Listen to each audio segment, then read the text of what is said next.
శత్రువులైనటువంటి వాళ్ళ యొక్క నీకు మిత్రులైనటువంటి వారి యొక్క వణుకును తగ్గించి శత్రువైనటువంటి వాడికి వణుకును పుట్టించేటువంటి వాడా అన్నారు. అంటే భగవానుడికి శత్రువులు ఎవరండి? సమోహం సర్వభూతేషు అని చెప్పి అన్నటువంటి వాడు కదా పరమాత్మ.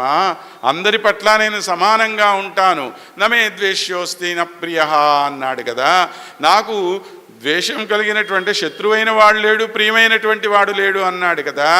అలాంటి ఆయనకి శత్రువులు ఎక్కడి నుంచి వచ్చారు అనంటే, ఎవరైతే ఆయన భక్తుల్ని తన శత్రువులుగా భావిస్తారో అలాంటి వాళ్ళని ఆయన శత్రువులుగా భావిస్తాడు అని చెప్పి మనకి భగవానుడు మహాభారతంలో తెలియజేసినటువంటి విషయం ఎంత.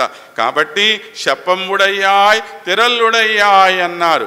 గొప్ప ఆర్జవం కలిగినటువంటి వాడా అంటే మనోవాక్కాయ కర్మలందు ఏకత్వం కలిగినటువంటి వాడా అని చెప్పి అర్థం.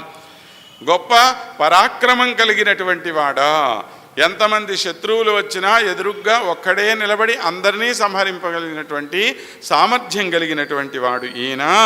శతార్కు వెప్పం కొడుక్కుం, శత్రువులైనటువంటి వాళ్ళకి కంపం పుట్టించేవాడు, ఉణుకు పుట్టించేవాడైనటువంటి పరమాత్మ.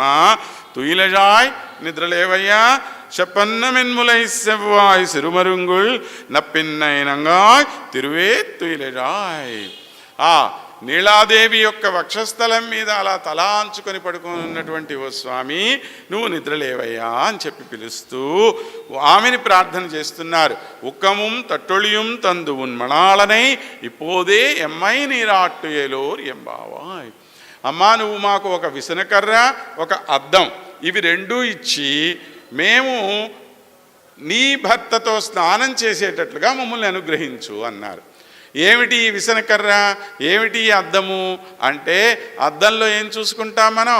మన మొహమేగా కనపడేది, అవునా?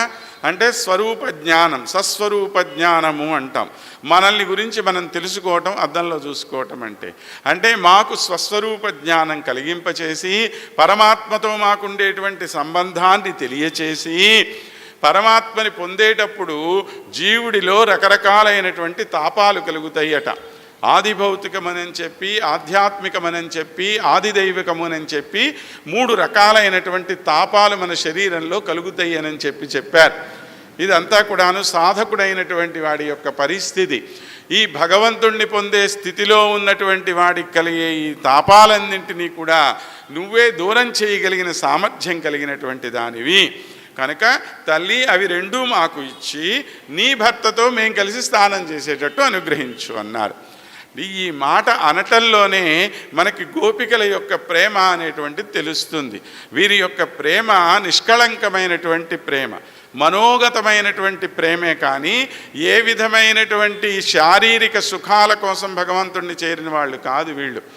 మనం సాధారణంగా చెప్తుంటాం కదా, ఆ గోపికలు నేసుకొని తిరుగుతుంటాడు, ఈ గోపికలు కృష్ణుడు అంటే ప్రేమ, ఆయన వెనకాల మొగుళ్ళను వదిలేసిపోయారు, పిల్లలను వదిలేసిపోయారు, ఏదో గాడిది గుడ్డు మాటలన్నీ మాట్లాడుతూ ఉంటామే. ఇవన్నీ కూడాను అనవసరమైనటువంటి మాటలు. ఎందుకని? వీళ్లతో ఉండే సంబంధం శారీరకమైంది, కృష్ణుడితో ఉండేటువంటి సంబంధం అంతా కూడా ఆధ్యాత్మికమైన సంబంధం తప్ప మరొకటి కాదు. అది గనక కాకపోతే మీరు ఎవరింటికన్నా పోయి ఏమమ్మా మీ ఆయన నాతో పంపించు స్నానం చేస్తామంటే ఊరుకుంటారండి? చెప్పుతో కొట్టి పంపించరా? అవునా కాదా? వీళ్ళు అడిగింది ఏమిటి, ఆమె చేసింది ఏమిటి? ఏమీ లేదు. కాబట్టి వీళ్ళు కోరుకుంటున్నటువంటిది ఏ విధమైన శారీరకమైన ఇది కాదు, ఆమె ఆ విధంగా భావించినటువంటి ఆమె కూడా కాదు. కనుక ఇది ఒక ఆధ్యాత్మికమైనటువంటి ప్రయాణమే కానీ మన చిన్ని బుద్ధికి తోచేటువంటి పిచ్చి ప్రేమలకు సంబంధించినటువంటి ప్రేమ కాదు. ఇది అలౌకికమైనటువంటి ప్రేమకు సంబంధించింది అనే విషయాన్ని తెలియజేస్తూ తల్లి మనకి ఈ పాశురాన్ని అనుగ్రహిస్తూ ప్రత్యేకంగా ఈ మాట చెప్పింది. నీ ఉన్మణాళనయ్య అంది. నీ మొగుడు, ఆ మొగుడిని ఎవరివ్వాలి? నువ్వే ఇవ్వాలి. ఉన్మణాళనయ్య అంటే నీ భర్త. ఎవరు ఇవ్వాలి? నువ్వే ఇవ్వాలి. అంటే ఏదో నీ కళ్ళు గప్పి మేమేదో దొంగతనంగా లోపలికి దూరే మొహాలం కాదు. నువ్వు అనుగ్రహిస్తేనే మీ ఆయన దగ్గరికి మేము వస్తాము. ఎందుకు అనుగ్రహిస్తుంది ఆమె?